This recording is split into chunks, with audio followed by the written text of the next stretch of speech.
All right, so this is the, I think, sixth and the last video of chapter 13 about is leisure fair. And we're talking about the last example, example group of race ethnicity issues. Now we use this race and ethnicity interchangeably sometimes, and we wanted to define what that is in a chapter in this class so that we have common understanding. So both are what we call social construction, and I'm gonna explain what that means. However, race tends to be more of a social construction, largely based on physical characteristics such as skin color, hair texture, hair color, eye shape, face shape, height, body structure, body, mass, how big it is, all that kind of thing. Now, so there are physical characteristics and bases sometimes. What we mean by social construction is that those things like facial characteristics, they started to have meanings in our society. For example, being Asian, having Asian characteristic like me, a classic example here, a classic Asian face, thin eye, all that black hair, that means certain things in our society. And of course, what that means can be very different from society to society. For example, in Japan, this is super majority. It's a very homogeneous culture down there. 99% look like this versus here in Canada. Of course, that's a very different story.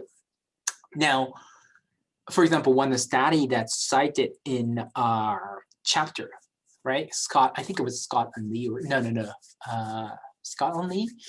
Anyway, they're the researcher from the US, and they found that in the context of recreation basketball, there's discrimination and perceived stereotyping against, for example, Asian player, that they aren't as good as other players of other racial background, for example, African American or white, Caucasian, Caucasian, whatever that might be.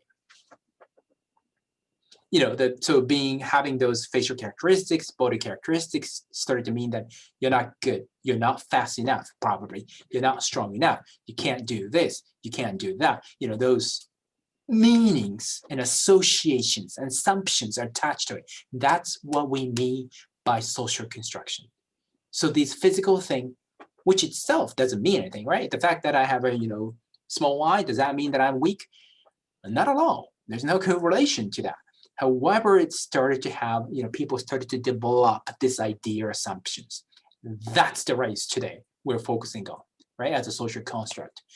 Now, ethnicity is a similarly social construct, but based on not necessarily those physical characteristics, but more of a cultural background, ancestral background, nationality background, right, linguistic traits, and a certain accent, certain ways of speaking, religious background, those things, right? It's very broad category, actually.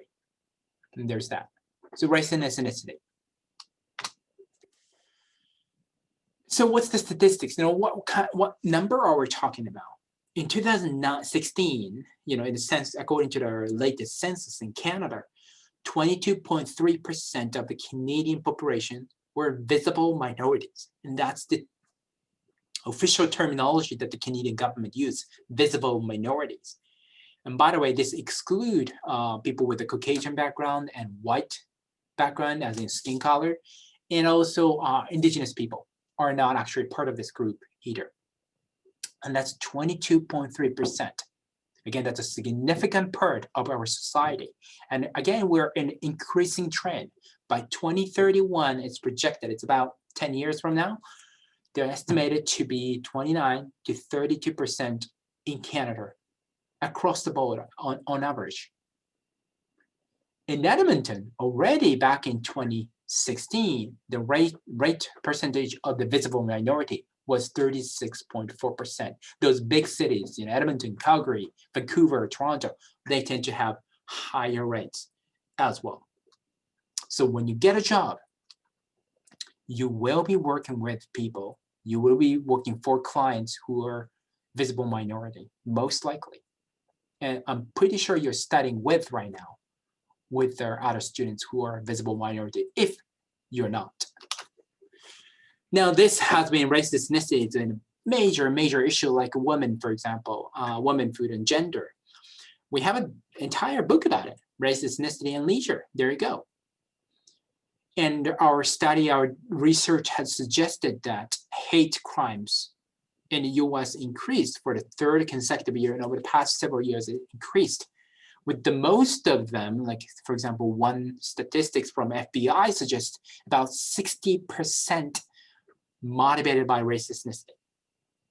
Hate crimes can be done for many things, right? Like sexuality issue, for example, but most of them are related to race, ethnicity. So there's just so much discrimination, so much issues, negative factors related to race, ethnicity. And racism, discrimination, and injustice against racial ethnic minority that persists, continues to exist in North America and also in the world. We know that, but just like, you know, a lot of research has been done in North America. Now today, we already talked about this issue, so I'm not going to go too much into the same thing. Chapter 4, we talked about article titled Praying While Black, right? There's a lot of racial ethnic minority members, like in this case, youth, for example, who are playing basketball on their way home. They were stopped at the gunpoint by police members, although they did nothing wrong per se. They didn't break any code of behavior. They didn't break any regulation. They were just African American. So they're racially profiled in a sense that, well, you are African American, you belong to a certain racial group, right? You're in a certain area, you look certain way, you must have done, you look suspicious, type of thing. That's racial profiling. That assumption between that racial ethnic characteristics and certain behavior, certain moral characteristics. Now, we already talked about that, right? That's a contemporary issue. It persists today. We know that. However, the chapter in this chapter, you know, we go beyond that. For example, they talked about Goodread study, which suggested that, for example, African American people down in the States, they suffered from environmental trauma in outdoor settings in the past. And that still affects people. What do we mean by environmental trauma here is basically what is called so-called lynching, that some of the African-American people were taken to the woods, the forestry, in the forest, nature, and they were beaten. They were beaten to sometimes death, never came back. It happens until recently, actually. And that, well, it could still happen too, but that story experience being shared collectively in a collective memory. People will talk about it. Grandparents will tell that story to the next generation. Maybe grandmother will tell that to grandchildren, don't go to that area because that's where your grandpa went, were taken, never came back, right? And that impact how we do leisure recreation, especially in this case, outdoor recreation today, right now, from the past. So there's negative legacy from the past to the present. And also, we have to also look at the limit, how our society and their neighborhood and community and the world is designed. There are limited leisure resources. We know research suggests that parks and playgrounds and green space and those things available in a poorer and minority neighborhoods, right? Predominantly African American, predominantly Latinx neighborhood down in the States. We know that they have less leisure resources. In Canada, for example, what about some of the indigenous, more predominantly indigenous communities? How many leisure recreation, you know, centers and programs do we have in this area? And of course, these are negative factors that are not necessarily, you know, racial profiling, those individual more discrimination, but it's more systemic factors. There's one very interesting study by Scott and Lee down in the States again. It's about national park visitors.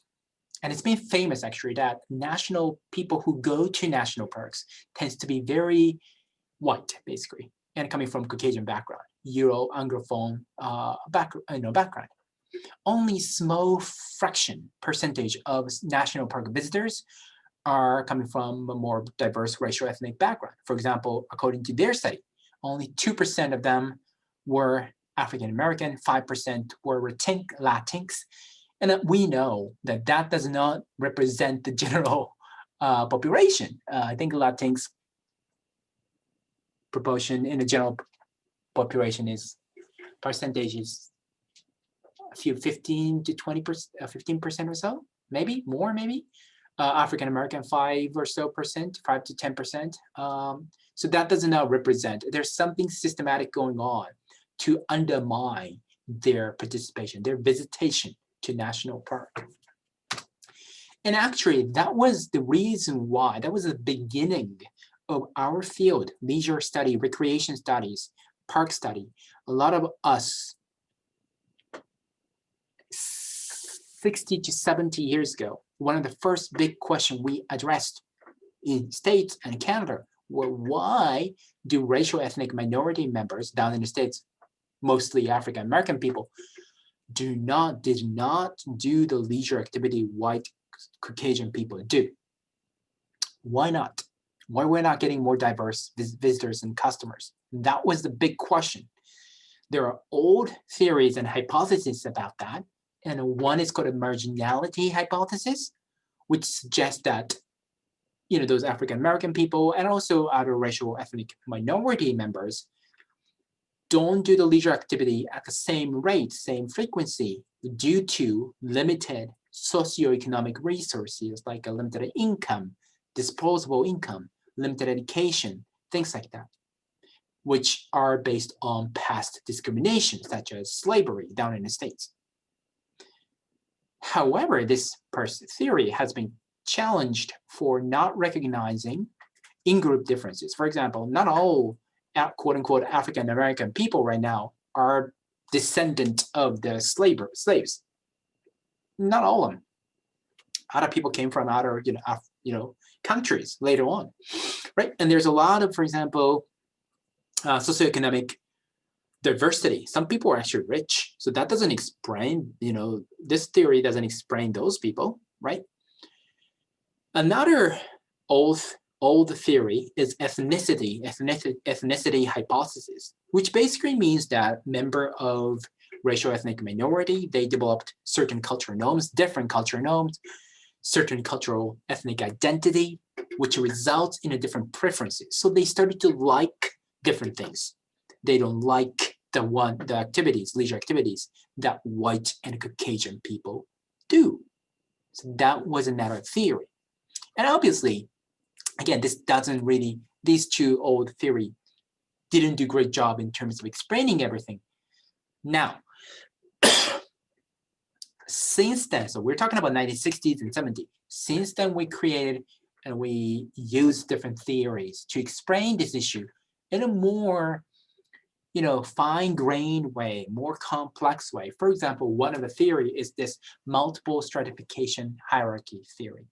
What that is basically race and ethnicity isn't the only factor. We should look at it works along with other factors such as class issue, socioeconomic class issue, gender issue, age issue. And they have this more nuance. It's not like, for example, white people versus black people, and the economic divide is so clear that one is richer than the other. It's not that like that. It's more nuanced layers of advantages and disadvantages exist when those race, ethnicity, class issue, gender issue, age issues, other issues kind of operate together. And that's what's happening in a society. The other theory, self-control theory, it's coming from cross-cultural study and typically comparing Asian people and European, North American people, basically Caucasian people. And this self-control, the concept of self-control is basically about how we think about ourselves in relation to others. Like, who are we? Like, what's the boundary of ourselves? Like, who are we? And how we relate to other people. And there's two types of self-control, major ones, independent and interdependent. independent self-control is more common in individualistic society, individualist societies such as the United States, Canada to an extent too, some of the European countries, then we have very narrow idea of self, literally yourself. Like this is me, this is distinct, this is a boundary, existence of boundary, and you relate to other people who are also independent, stand-alone person, right, self, and we kind of connect, have a relationship, one-to-one, in a way, equal relationship often.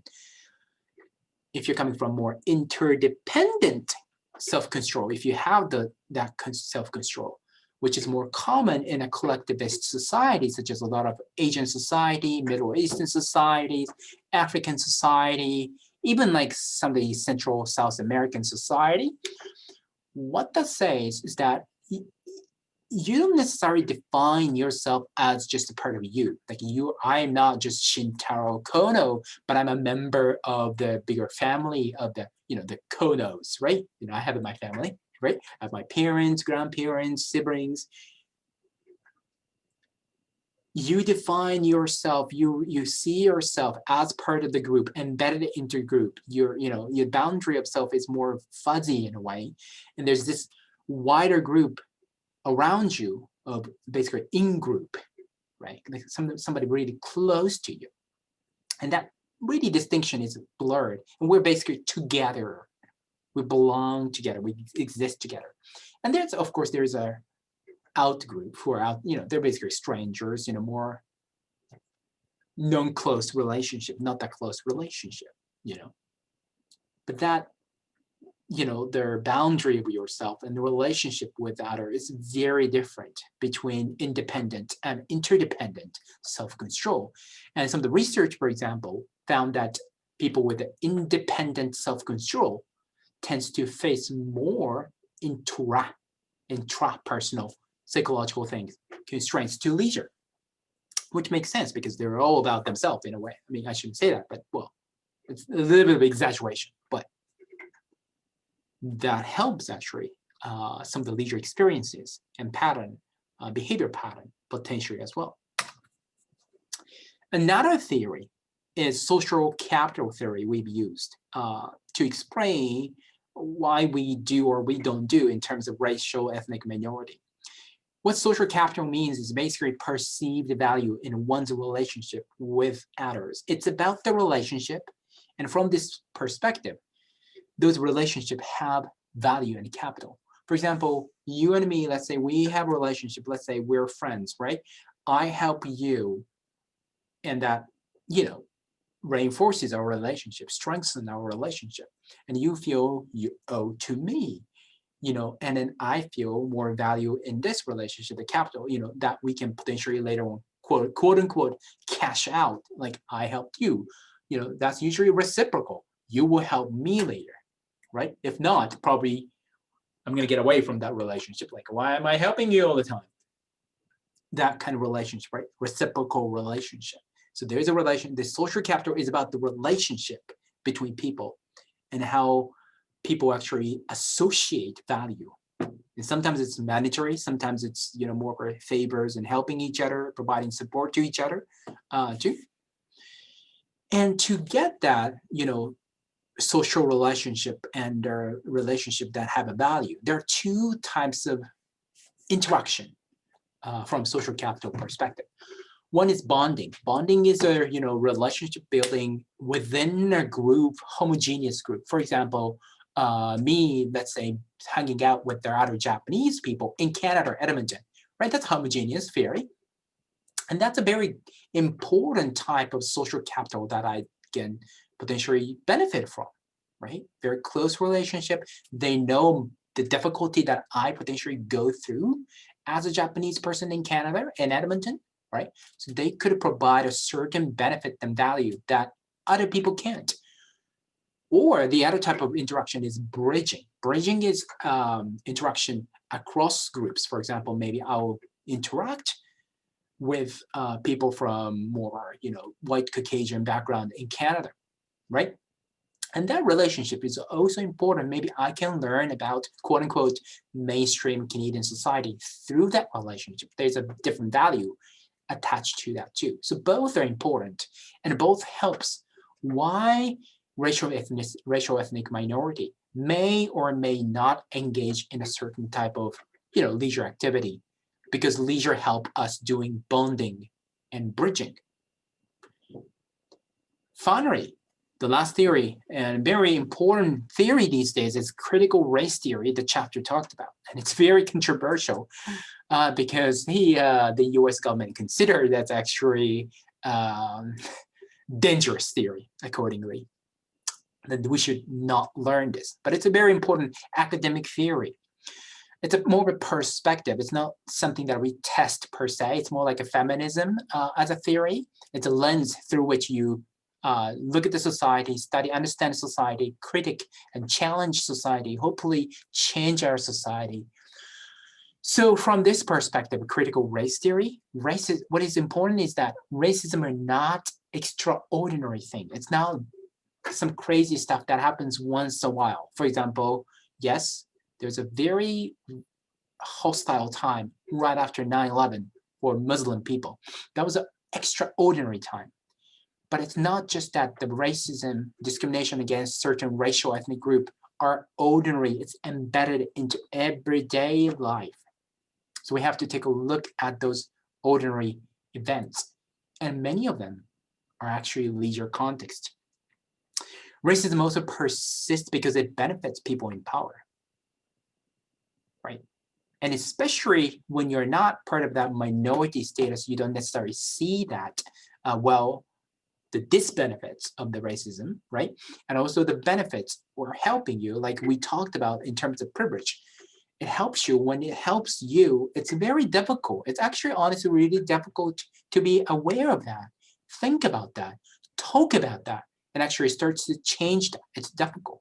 And that's how racism reproduces itself. And finally, to actually address this, the voices of all group members, especially racial ethnic minority, needs to be heard, need to be represented. And that's what the scholars and researchers from this perspective do, really critically examining leisure, ordinary leisure experiences and how that, leisure racism can be embedded into it, and increasing awareness of that. So, and also including voices, representing voices of all members, but specifically racial ethnic members in that conversation. So we talked about is leisure fair chapter and the conclusion. And we knew probably you knew answer before you, learn about this. Leisure is not fair, or leisure is not just, like justice, just yet. But I hope that with this chapter, you have the concept, you have the words, better words and concepts, right? Discrimination, constraints, equity, equality, those things that you can talk about this issue, even in a more critical way and more sensible way. And we learn over the past chapters that leisure is such crucial to our happiness, quality of life, and all that. So the fact that leisure is not fair in our society across group is a major problem. It's stopping some people's pursuit of happiness. So we must all work on making leisure fairer, right? Maybe we never be like perfect world. We may never achieve the perfect world, but we can work making it better. And finally, we also learned that leisure has the potential to make our overall society a fairer place, a better place. And that's something that we have to be aware about when we talk about leisure. It sounds like it's a small thing, a private thing, and personal thing. It's not a big thing. It's not important. No, it is, right? We can discriminate people in leisure in a bad way. We can, and that has a major implication for a wider society. Or we can empower people in a leisure context, sports context, tourism, park and recreation. That could challenge the entire society and encourage us to be better. So there's a little bit of hope for that too. And that's the right side of the picture. And that's the end of chapter 13. Is leisure fair?